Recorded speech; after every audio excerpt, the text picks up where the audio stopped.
previous Money Shorts, we spoke about living within your means. We also discussed why it is important to have your money grow more than inflation in order to keep its buying power.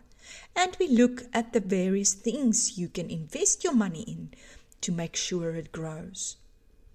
Today, we are going to talk about risk and return. Risk means the chances of you losing the money in the investment that you're making. Return means the growth that you're getting. The amount or the percentage that your money is growing at above or in relation to inflation. Now, usually, if the risk is high, the return is high. And we talk about the reward. The risk-reward should be equal to the return, or the returns should match the risk that you are taking.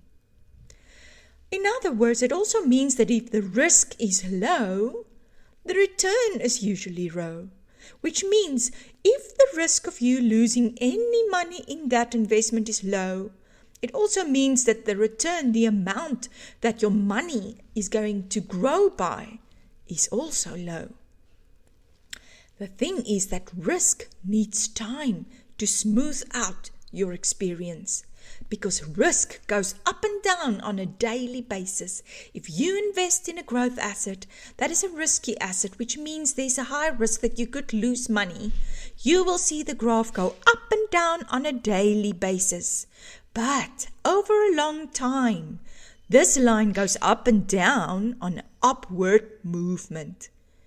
So the question you're probably asking right now is, how much risk can I take? Because you obviously want the highest possible return on your money. The question you should be asking is, how much time do I have? And this is called an investment term or an investment horizon. Basically, how much time before you will need to use that money. In order to answer that question, you need to ask yourself, what is your investment goal? And here are a few examples of what you could possibly have as a goal. The first thing would be emergencies. This is money that you will need at any time, you don't know when. Today, tomorrow, it must be available immediately. Or money that you only need in a few months and you're saving towards something specific that happens in a few months. Or money that you'll need in a couple of years at a specific date and time in future.